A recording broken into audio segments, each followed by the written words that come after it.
This is Growthaholics.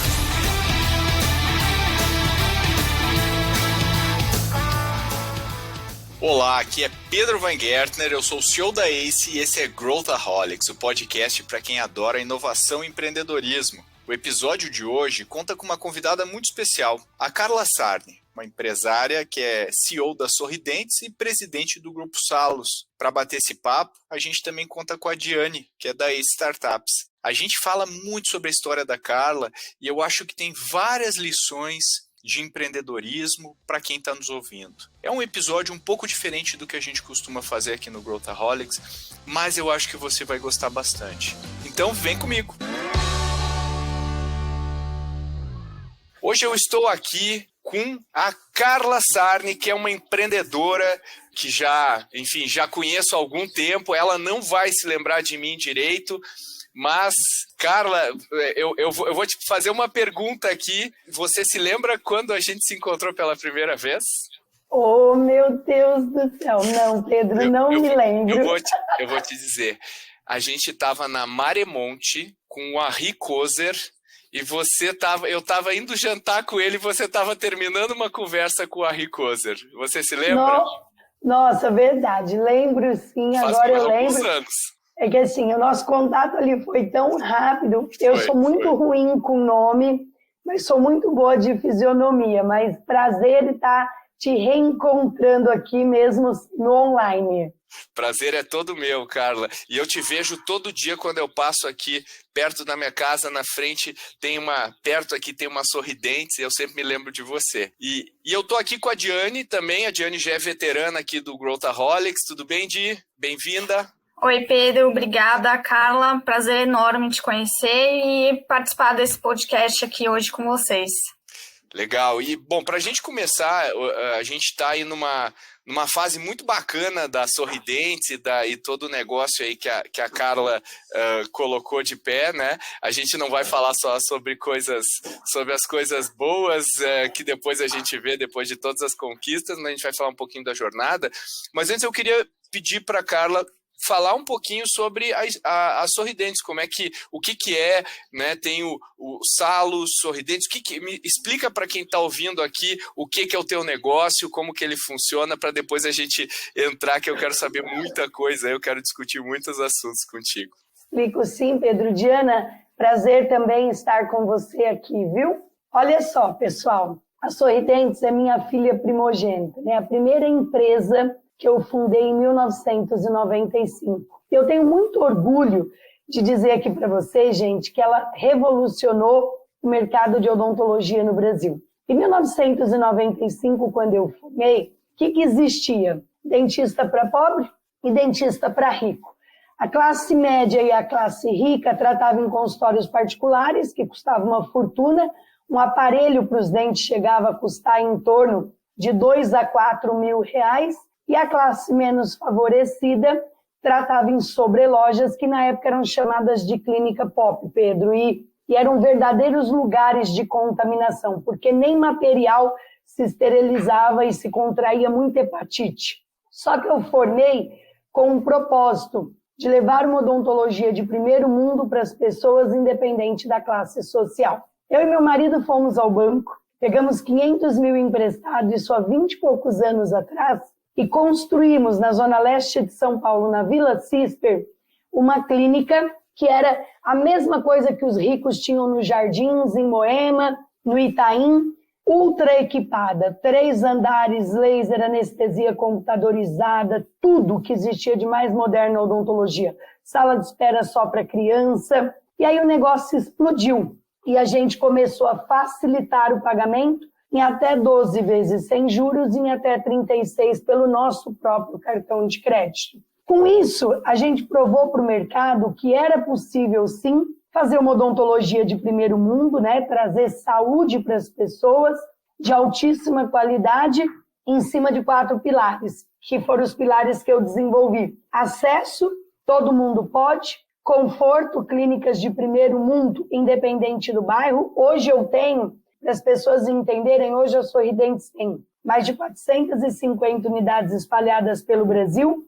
A gente tem unidade no Oscar Freire, que é a rua mais chique e nobre de São Paulo. Temos unidade no Morumbi, em Moema, Vila Madalena, e temos unidade dentro da favela de Paraisópolis.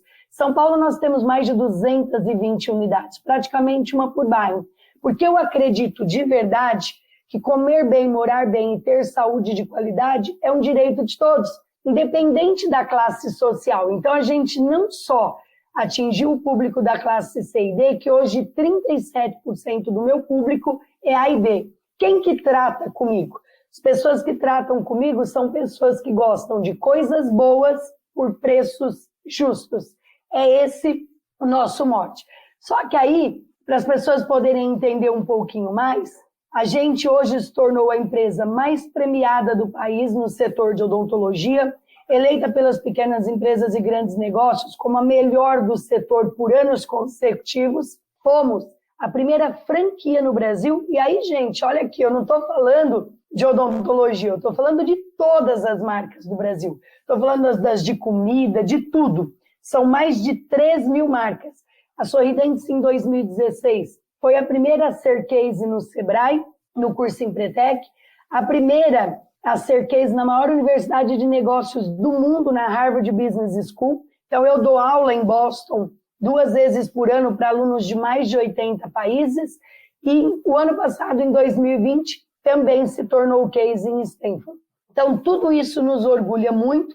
Hoje nós temos 6 milhões de clientes, 70% dos nossos clientes vêm por indicação. Mas não é só flores, tá, gente? Chegar até aqui teve vários percalços. Eu falo que a Sorridentes surgiu por um propósito, não foi por dinheiro, e quando a gente faz algo por propósito, né, e é de verdade, a gente chega onde muitos não chegam. Apaixonados pelo que fazem, chegam onde outros não chegam, com certeza. Muito, eu concordo muito. E a Salos Participações, como é que ela funciona dentro da tua... é a holding? Como é que você estruturou? Olha só, como eu disse, minha primeira empresa foi a Sorridentes. Quando foi em 2015, eu montei... Hoje eu tenho, gente, estou aqui, até a Salos está atrás de mim, né? Hoje eu tenho 8 empresas. Só que todos os meus negócios conversam entre si. Eles são complementares uns aos outros, né? Não é que eu tenho uma coisa de comida e outra coisa de odontologia. Hoje a Salos é a maior holding de saúde e bem-estar do Brasil. A Salos é o seguinte, a segunda empresa foi a DocBiz. E por que ela surgiu? Eu gosto, gente, de transformar problemas em oportunidades. Eu tinha um problema que era o seguinte, eu não tinha sistema que pudesse atender as minhas necessidades. E o mercado também não tinha. Quando eu fui procurar, ou eu tinha sistema de gestão, ou eu tinha sistema exclusivamente de odontologia. Eu não tinha uma coisa que tivesse, não tinha um sistema que tivesse essas duas coisas. E eu precisava de indicadores, eu precisava de inteligência para poder fazer uma melhor gestão. Eu investi mais de 4 milhões de reais, e ao invés de eu comprar mais casa, mais carros, mais tudo, eu peguei o dinheiro e montei uma empresa de treinamento, desenvolvimento e tecnologia, que é a DocBiz, onde eu hoje dou mentoria para empreendedores. Eu tenho um curso de mentoria que acontece mensalmente, onde eu ajudo empreendedores a se tornarem de alta performance e poderem ter mais eficiência nos seus negócios. E a maioria dos meus alunos não tem nada a ver também com a área da saúde. Eu recebo gente de todos os setores.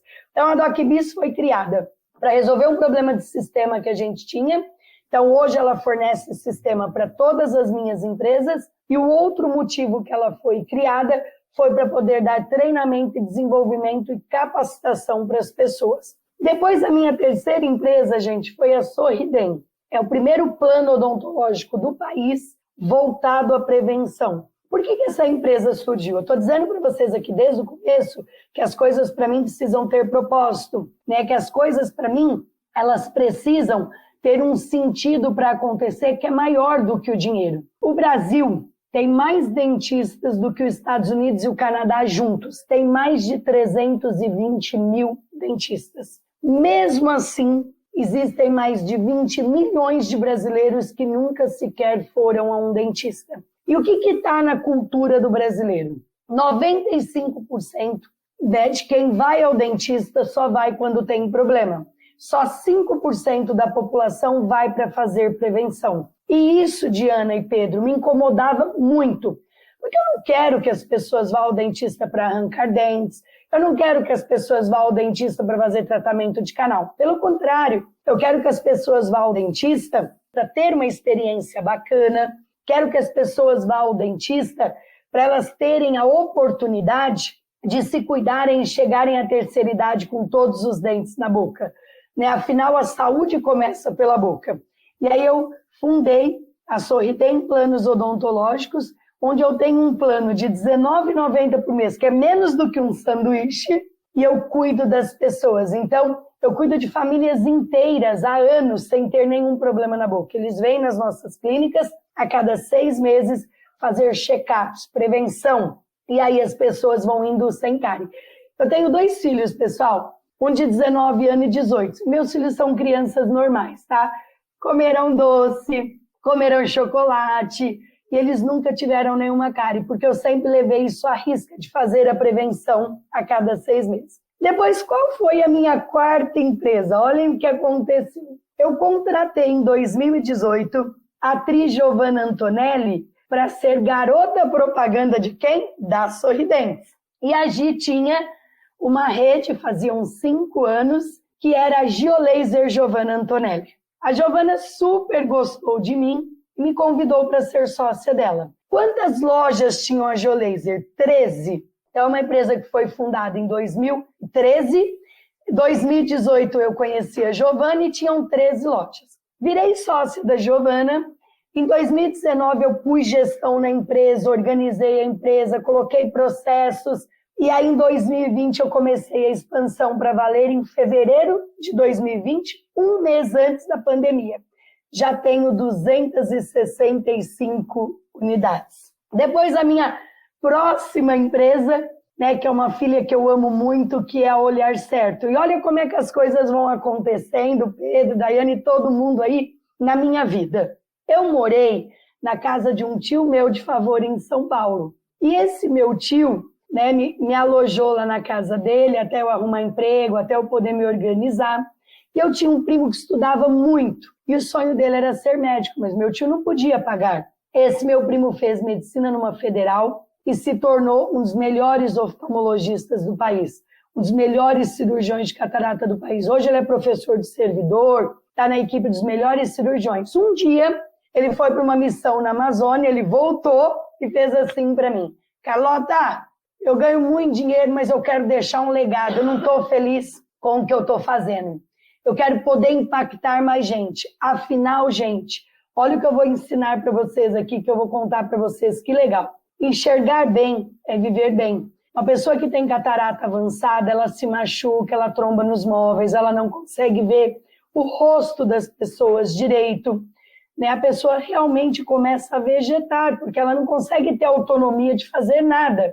E todo mundo vai ter catarata. Eu, Pedro, a Diana, todo mundo aqui que está nos assistindo. Por quê? Porque catarata é uma doença fisiológica, Você só não vai ter se você morrer antes. Se você morrer antes, com certeza você não terá. Mas é uma doença, é a cirurgia mais feita no mundo inteiro, que é a cirurgia de catarata. Aí com isso, gente, o que aconteceu? Surgiu a Olhar Certo, primeira rede de clínicas de oftalmologia do Brasil. E qual é o foco da Olhar Certo? O foco da Olhar Certo é dar o direito das pessoas voltarem a enxergar com qualidade. Nós temos vídeos lindíssimos. A gente operou uma paciente, gente, que eu chorei que nem criança. Ela disse que o sonho dela era ver o rosto dos netos. E ela saiu da cirurgia enxergando. Vocês precisam ver que lindo, que humano. E aí, com isso, a gente começou a dar os mesmos pilares da Sorridentes para Olhar Certo: acesso, conforto, conveniência, qualidade. Só para vocês terem uma ideia do que eu estou falando, a gente faz uma cirurgia de catarata por em torno de R$ 3.500 e parcelamos em 36 vezes. Ou seja, todo mundo pode. E com isso, nós construímos nosso próprio hospital para poder ter esse preço para as pessoas, para não ter que pagar uma fortuna para os outros hospitais. Na minha opinião, é um dos hospitais mais bonitos de São Paulo. É em Moema, na rua Maracatins. Chama Mira, Hospital Oftalmológico. Então, ou seja, a gente vende as cirurgias e nós operamos num hospital próprio. Com isso, a gente consegue fazer a cirurgia por um preço justo. E operamos aí milhares de pessoas por mês. Graças a Deus, né, estamos podendo impactar e transformar a vida de muitas pessoas. Mas, como eu tenho empreendedorismo na veia, né, e sou inquieta, estou o tempo todo mexendo, eu comprei este ano mais 2 empresas. Comprei uma empresa de alinhadores chamada New Align. Para as pessoas entenderem o que é alinhador, é aqueles alinhadores invisíveis. Na Sorridentes vende Invisalign, né? Então quem pode compra o Invisalign, que é uma versão americana, e eu tenho o nacional, que é o New Align, que é fabricado por nós mesmos, que leva ao mesmo resultado, mas é fabricado aqui no Brasil e não nos Estados Unidos. E a outra empresa que eu adquiri este ano e indico para você, que eu estou estruturando, que é um marketplace de indicações. Então, gente, isto é o Grupo Salos, né? Isso que eu coordeno hoje, é isso que eu estou à frente hoje. Como vocês podem ver, todas elas são empresas de saúde e bem-estar. Ainda bem que eu te perguntei. Fiquei feliz aqui, porque eu adorei, fiquei super inspirado. Mas você ia fazer uma muito, né? Não, mas eu adoro, podia ficar ouvindo horas aqui. E você, Diane, você tinha uma pergunta, né, que você queria fazer? Queria. Carla, assim, sua jornada é impressionante, tudo que você construiu também é muito, muito bacana. E aqui na ACE a gente já investiu em 120 empresas, né? E aí, vamos dizer que um pouco mais de 120 empreendedores. Também muitos hoje estão passando por essas dores de crescimento, essa jornada de escalar, de expandir. E aí eu até queria que você contasse um pouco para a gente, para quem está ouvindo, como que foi esse processo de expansão de todas as marcas, de expansão das lojas, né? Aumentar, assim, exponencialmente o número de lojas e como que foi um pouco de você sentindo essas dores de crescimento, ou como que foi isso para você também? O que você poderia passar até de dicas aí para alguns empreendedores? E aí, complementando, colocando mais um tempero aqui na pergunta da Diane, empreendedor, né? A gente gosta de criar, gosta de fazer, gosta de ideia, mas eu não gosta de processo, de procedimento operacional padrão, de não sei o quê. E se você, por exemplo, cria uma franquia, você tem que ser a rainha dos processos, né? Você tem que ser muito boa. Como é que você lidou com isso e você apanhou muito até chegar no modelo que funcionasse? Eu tô querendo dica também para gente aqui. Olha, gente, fantástica essa pergunta, porque, como a Diana disse, né, é a dor de todo empreendedor que está crescendo. O que aconteceu comigo? A minha formação é de dentista, né? Eu até sou especialista em cirurgia. Quando eu formei, eu achava que o que eu deveria entender era de boca e de dente. Até que um dia me caiu uma ficha de que eu precisaria olhar pro negócio. E eu precisaria entender, sim, de odontologia, mas muito mais do que isso, eu precisaria fazer gestão. O primeiro curso que eu fiz na minha vida, gente, foi um baita divisor de águas, foi o Empretec do Sebrae, do qual eu sou case hoje. Ele abriu a minha visão, porque ele me mostrou que eu era muito mais do que uma dentista. Eu já era uma empreendedora, eu já era uma microempreendedora. E eu precisava começar a colocar as coisas em ordem. Daí em diante, a primeira coisa que eu comecei a trabalhar foi com planejamento e orçamento. Muitos empreendedores não fazem isso. Você pergunta para o empreendedor qual é a sua meta? Não sei. Como você não sabe qual é a sua meta? Como é que você quer que a sua equipe realize um trabalho se ela não sabe para onde ela tem que ir? Quem não sabe para onde tem que ir, qualquer caminho serve, qualquer destino serve, e às vezes você vai parar num lugar que não é onde você gostaria de ter ido. Então, a primeira a dica que eu quero dar aqui é que planejamento é importante, orçamento é importante e as metas têm que estar muito claras e bem definidas para o dono e para toda a sua equipe. Depois disso, o que aconteceu? À medida que eu fui crescendo, e comecei a sentir as dores do crescimento, como as minhas empresas são de saúde, gente, saúde não aceita erro, né? Porque nós somos gente cuidando de gente. E aí o que eu comecei a manualizar tudo. Então hoje uma pessoa, quando ela compra uma franquia minha, ela tem books e ela tem manuais com tudo escrito. Todos os processos de como deve acontecer dentro de uma Olhar Certo, dentro de uma Sorridentes, dentro de uma Geolaser. E não parando aí, só por quê? Porque os processos, eles não são estagnados. Eles mudam, eles sofrem melhorias. Eu criei, dentro da minha empresa, uma área exclusivamente de processo. E processo, gente, que eu estou dizendo aqui não é processo na justiça, não, viu? O que eu estou dizendo é processos escritos de como as coisas acontecem, como elas devem ser feitas. E até vou me aprofundar um pouquinho mais que isso. Se você não tiver os processos definidos e escritos, você está entregando a tua empresa na mão de um colaborador. Porque se ele vai embora, ele leva o conhecimento com ele. Ele leva toda a bagagem, ou seja, ele leva a tua história, ele leva o teu jeito de ser. E você fica ali, né, vendo navios com as mãos dadas. E quando você manualiza os processos e escreve eles, você tem o quê? Independente de quem está na cadeira, quem entra ou quem sai, ou quem está naquela posição, a pessoa tem lá a direção do que ela tem que fazer.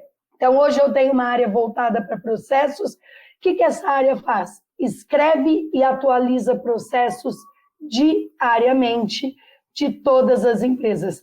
Isso que a Daiane falou é muito importante. Empresas que crescem sem processos definidos se perdem. Sabem qual é o meu maior desafio, pessoal? Meu maior desafio é manter o padrão de qualidade.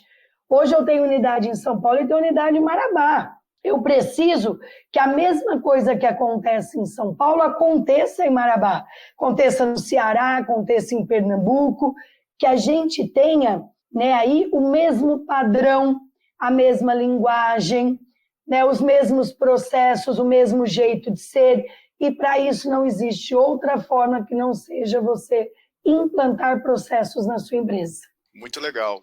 Eu concordo. Assim, acho que o difícil é a gente manter a disciplina, né, para no dia a dia garantir que eles sejam cumpridos, né, e medir e melhorar, né. E acho que você ter colocado uma área de processo é uma medida muito legal, né. Pedro, você falou uma coisa aí agora que eu acho que vale a pena a gente reforçar.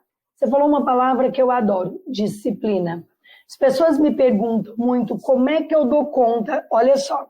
Eu sou mãe, eu tenho 2 filhos, sou esposa, toco 8 negócios hoje que compõem 12 mil colaboradores diretos e indiretos e 6 milhões de clientes em mais de 20 estados. A disciplina é que me ajudou a fazer isso. Por quê? Porque é o seguinte, tá? Existem 2 coisas. Uma coisa se chama perfil, outra coisa se chama comportamento. Perfil ninguém muda, comportamento a gente ajusta e muda. Se eu tenho perfil de vendedora, eu não quero olhar financeiro, né? Eu não quero olhar as áreas burocráticas, mas eu sou obrigada a olhar. Eu não posso fazer gestão de uma rede desse tamanho e eu não olhar para indicadores. Como é que eu exercito isso? Primeiro, gente, eu tenho 26 anos de formada, 26 anos. Sabe quando na minha vida eu faltei a um compromisso? Nunca. Gripe não me deixa em casa, dor de cabeça não me deixa em casa, cólica não me deixa em casa. A única coisa que muda a minha agenda é o negócio chamado assessoria de imprensa. Se eu precisar ir numa entrevista ou num programa de TV. Caso contrário, eu sigo a minha agenda à risca. Mas pera lá, tu não tem vida? Claro que eu tenho. Se eu vou viajar, eu fecho a minha agenda e escrevo viagem. E não marco nada nela. Simples assim. Agora, a partir do momento que eu tenho uma agenda programada, eu cumpro. Se alguém falar para mim, doutora, tá tendo um queima na 25 de março, só tudo de graça. Eu não cancelo minha agenda para ir na 25 de março. Por quê? Porque eu não acordo para fazer o que eu gosto. Eu acordo para fazer o que é preciso. O que eu gosto eu faço nas minhas horas de lazer. Então, como é que a disciplina me coordena? Eu tenho agendas fixas, então vou dar um exemplo para vocês, tá bom? Toda segunda-feira eu tenho reunião de diretoria para olhar indicadores. Chova pedra, chova sol. Eu posso estar em qualquer lugar do mundo que eu vou ter reunião de diretoria. Para vocês ainda entenderem o que eu estou dizendo, eu viajei para a China com os 40 maiores empresários do país. Eu fiquei na China durante 21 dias, entre China e Turquia, e o fuso horário era gigante, e eu fazia reunião de diretoria. Carla, eu sou uma pessoa de marketing, eu adoro marketing, minha origem, né, sou publicitário de formação, e eu fiquei pirado quando eu vi que você produziu um filme sobre a tua trajetória e a do teu marido. Eu fiquei encantado com isso e eu achei genial a tua ideia de fazer isso. E eu queria, né, passou, né, no SBT, né, na Band, mas eu queria entender os bastidores disso. Eu vi que você já deu uma pista ali, que você já pegou celebridades para colocar ali. Então você tem também uma veia de marketing legal, mas eu queria entender os bastidores. Como é que surgiu essa ideia? Como é que você bolou? Como é que você viabilizou esse projeto que eu achei genial e tudo a ver com o teu negócio, com tudo que você está fazendo? Então, conta pra gente aí dos bastidores. Tem muito empreendedor, muito executivo curioso aqui que está ouvindo o nosso podcast. Olha só, Pedro, na verdade, eu nem posso levar esse mérito, porque se eu levar, eu estou sendo hipócrita. A história é assim, como eu contei para vocês, eu e meu marido somos case em Harvard, na maior e mais renomada universidade de negócios do mundo desde 2016, em Stanford desde 2020. O que aconteceu? Eu estava em Orlando e eu conheci um diretor chamado Rafael Almeida. Quem ele é? Irmão da Tânia Mara, né, que era cunhado do Jaime Monjardim da Globo, que é um dos best-sellers em criação de novela no Brasil. Rafael chegou para mim e para o meu marido e disse assim, olha só, hoje vocês estão levando a história de vocês para mais de 80 países. Né? Eu já recebi aqui na Sorridentes alunos de Harvard por 60 dias. Já recebi pessoas da China que vieram entender, conheceram nossa história e vieram passar aqui um tempo com a gente. Ele falou, eu não acho justo o Brasil não conhecerem vocês, porque o Brasil tem muita coisa boa. O Brasil tem muitas histórias de sucesso, mas o brasileiro valoriza muito pouco o que ele tem. O brasileiro costuma valorizar mais o que é de fora. E ele falou, eu vou fazer o filme de vocês. E aí ele perguntou se a gente toparia. Foi ele quem escolheu os atores e o filme foi dirigido e construído pelo Rafael Almeida, que ele já foi da Malhação na Globo, que é um diretor de produções. Então, na verdade, a gente entrou nisso por um convite. Até tem uma história parecida que é assim, o Banco Interestadual de Desenvolvimento, que fica em Washington, dos Estados Unidos, me convidou alguns anos atrás para ir para Medellín, que as pessoas me perguntam, né? Como é que você virou case em Harvard? Como? Eu fui para Medellín, representando o Brasil, para falar sobre a base da pirâmide, sobre o comportamento do consumidor brasileiro. 2 anos depois, o BID me convidou para ir para o México. Até as 2 mulheres que foram convidadas fui eu e a Ana Paula Padrão. E eu fui para o México, e eu estou falando de eventos aí para em torno de 4.000 pessoas, e estava na plateia um diretor de Harvard. Isso foi em julho. E olha, gente, o que aconteceu? Eu tinha uma viagem marcada para a Espanha, com tudo pago para ir com meus filhos e o meu marido. Quando chegou esse convite de Washington, do BID, eu deixei de viajar com a minha família para ir lá ministrar uma palestra para 3.000, 4.000 pessoas. Quando foi no mês de agosto, o professor Michael Chu, né, que é o responsável pelo case da Sorridentes em Harvard, me mandou um e-mail perguntando se eu aceitaria levar o case para lá. E aí eu perguntei assim para ele, quanto isso vai me custar? Ele falou, nada, é tudo por conta da Harvard, tudo. A senhora não vai ter nenhum gasto.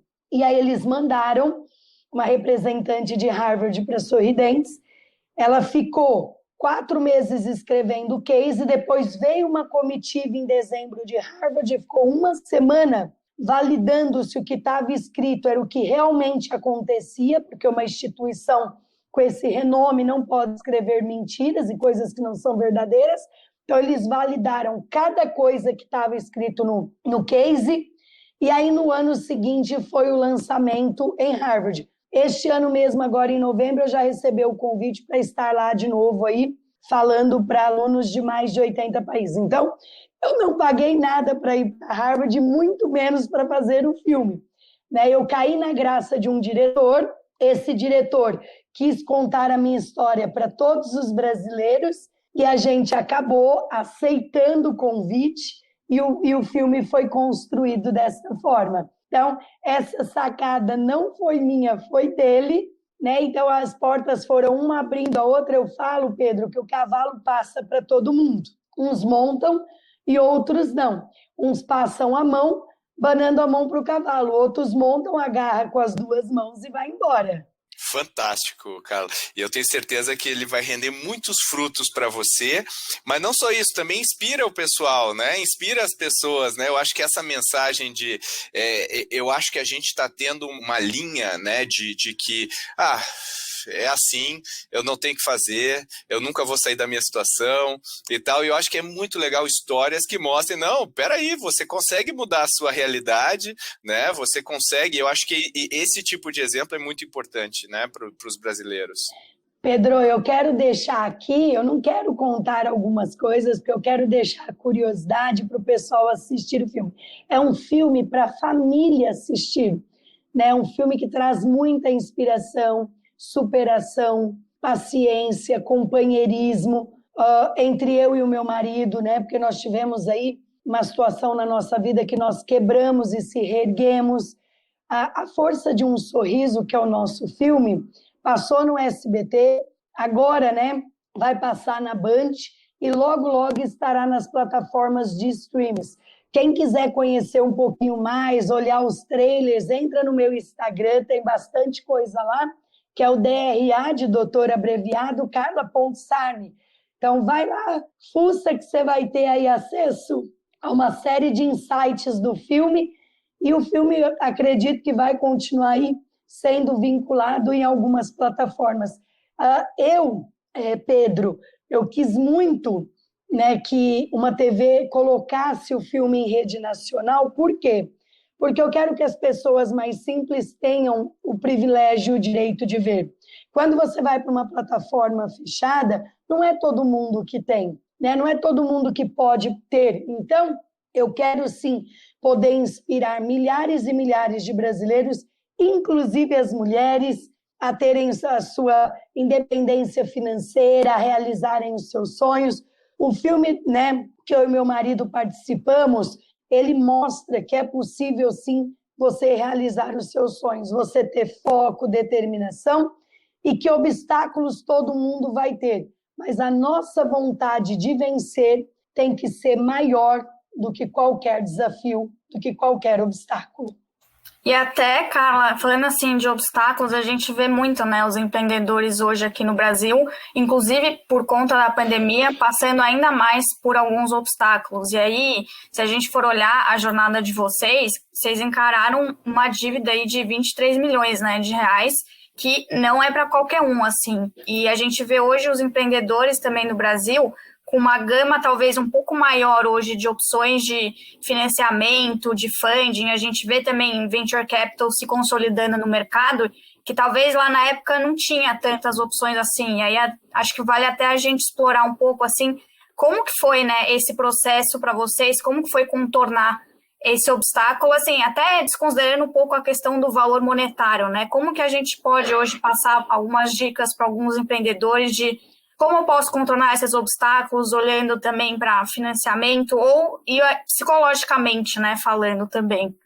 Olha só, Diana, muita gente desiste antes de vencer. Tem uma colocação que eu quero fazer aqui, antes de entrar na questão dos financiamentos.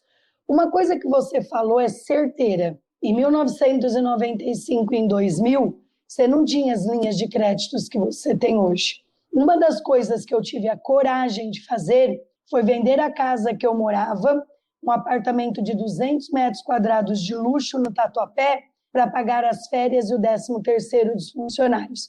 Quantas pessoas estão dispostas a abrir mão do seu luxo e do seu bem-estar para salvar as suas empresas. A sua empresa pode te dar muitos apartamentos, muitos carros de luxo. Hoje eu moro num apartamento de quase 400 metros quadrados de luxo, porque eu salvei a minha empresa e ela pôde me dar outro apartamento muito melhor. Não existe ao inverso, né, de você rico, né, prosperar a tua empresa. É a tua empresa que prospera a sua vida.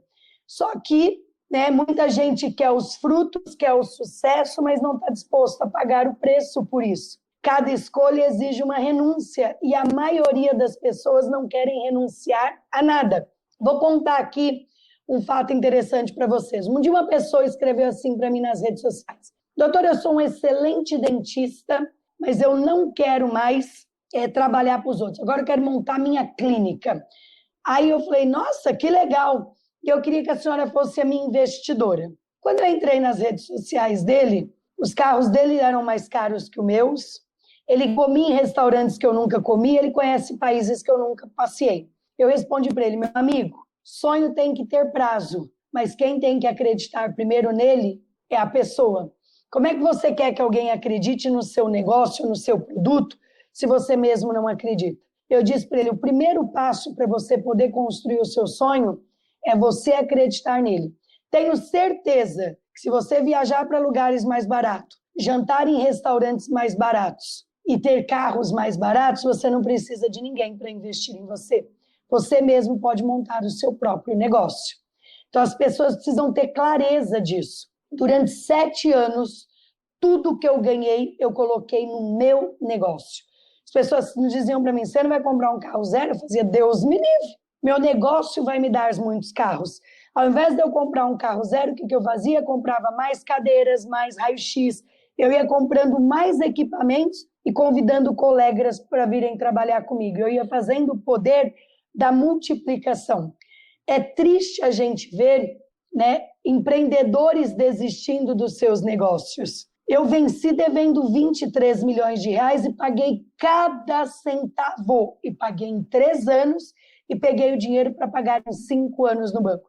Só que durante 3 anos eu não saía para comer uma pizza. Tudo que eu ganhava eu punha no banco e mandava reduzir a dívida. Tudo que eu ganhava eu punha no banco e quitava a parcela adiantada. Ou seja, eu fiz sacrifício, eu fiz renúncias para poder chegar até aqui. E país rico é país que tem empreendedorismo pulsante, pujante. Por quê? Porque o empreendedorismo traz riqueza, gera emprego, impostos, faz a máquina funcionar. Só que muita gente acha que montar empresa é como comprar uma vaca. Nos países de primeiro mundo, você senta com um empreendedor americano, ele faz projeto para daqui 20, 30 anos. No Brasil, o cara monta um negócio, ele monta no primeiro mês, né? No primeiro dia, ele já quer que no final do dia dê dinheiro. Ele acha que ele comprou uma vaca, que ele vai tirar leite de tarde, se não tirar, não presta. Aí sabe o que ele faz? Ele para de dar capim até a vaca morrer seca. Ele esquece que tem que continuar semeando, que tem que continuar dando capim.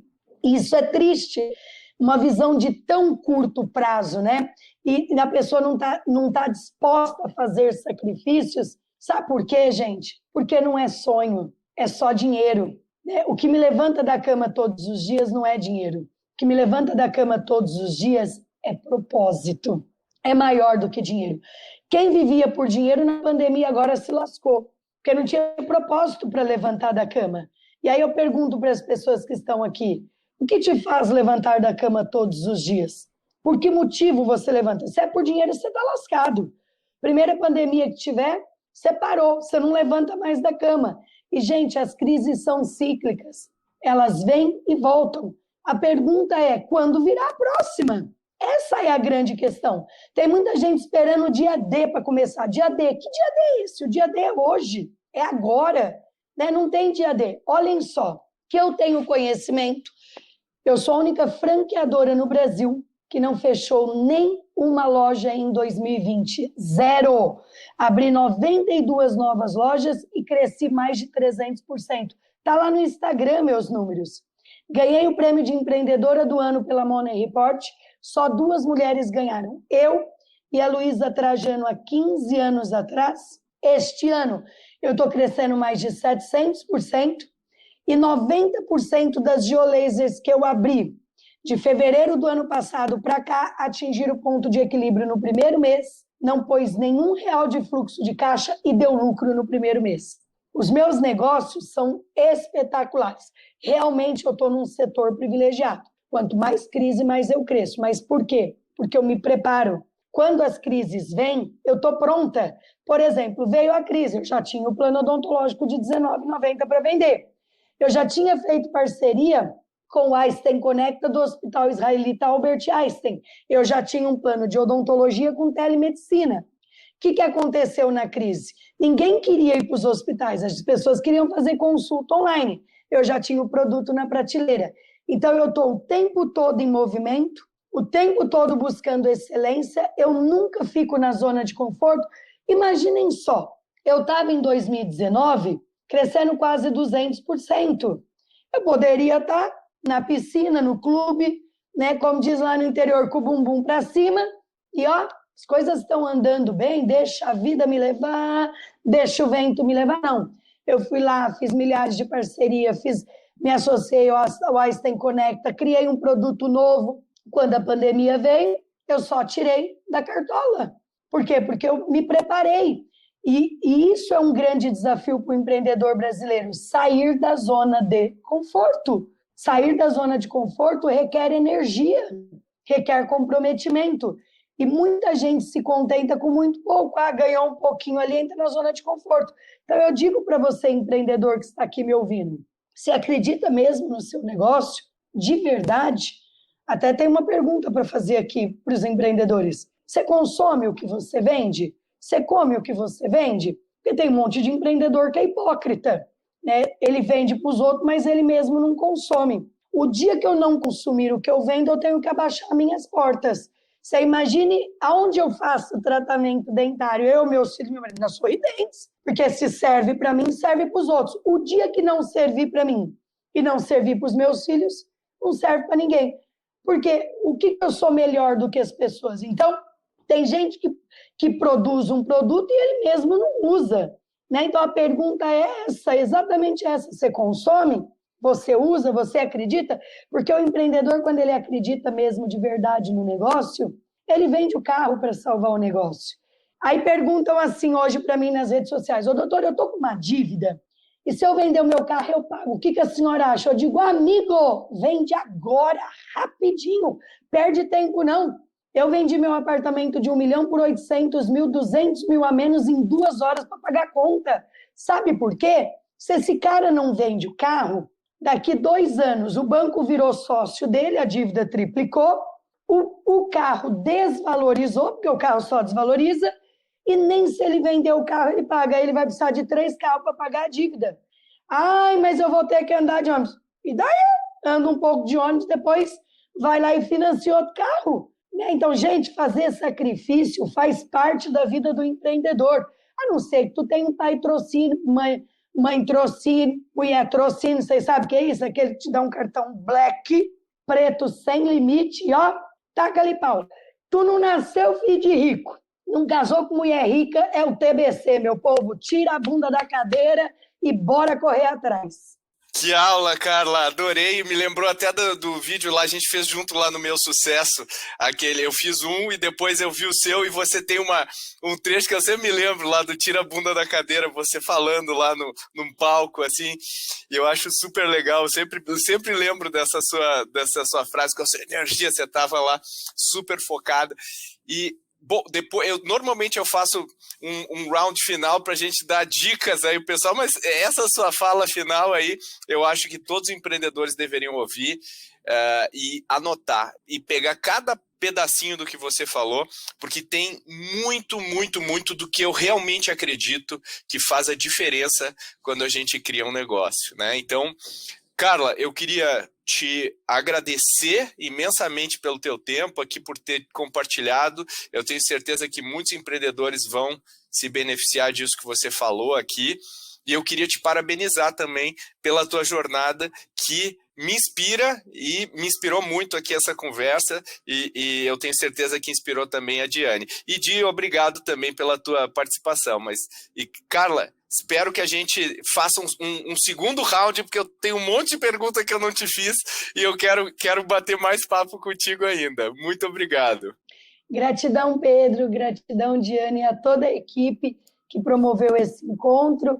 Espero de verdade agregar alguma coisa na vida das pessoas que vão assistir, que vão ouvir, que vão estar aqui com a gente.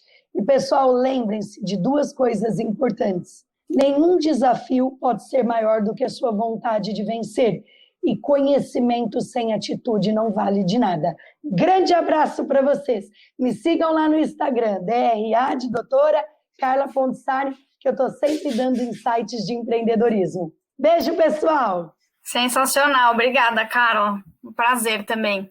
Igualmente. Se você gosta desse formato, mais parecido com uma entrevista, onde a gente discute coisas que os nossos convidados fizeram, eu acho que você vai gostar do episódio 98, onde a gente conversou com Rafa Velar sobre marketing digital, influenciadores e muito mais.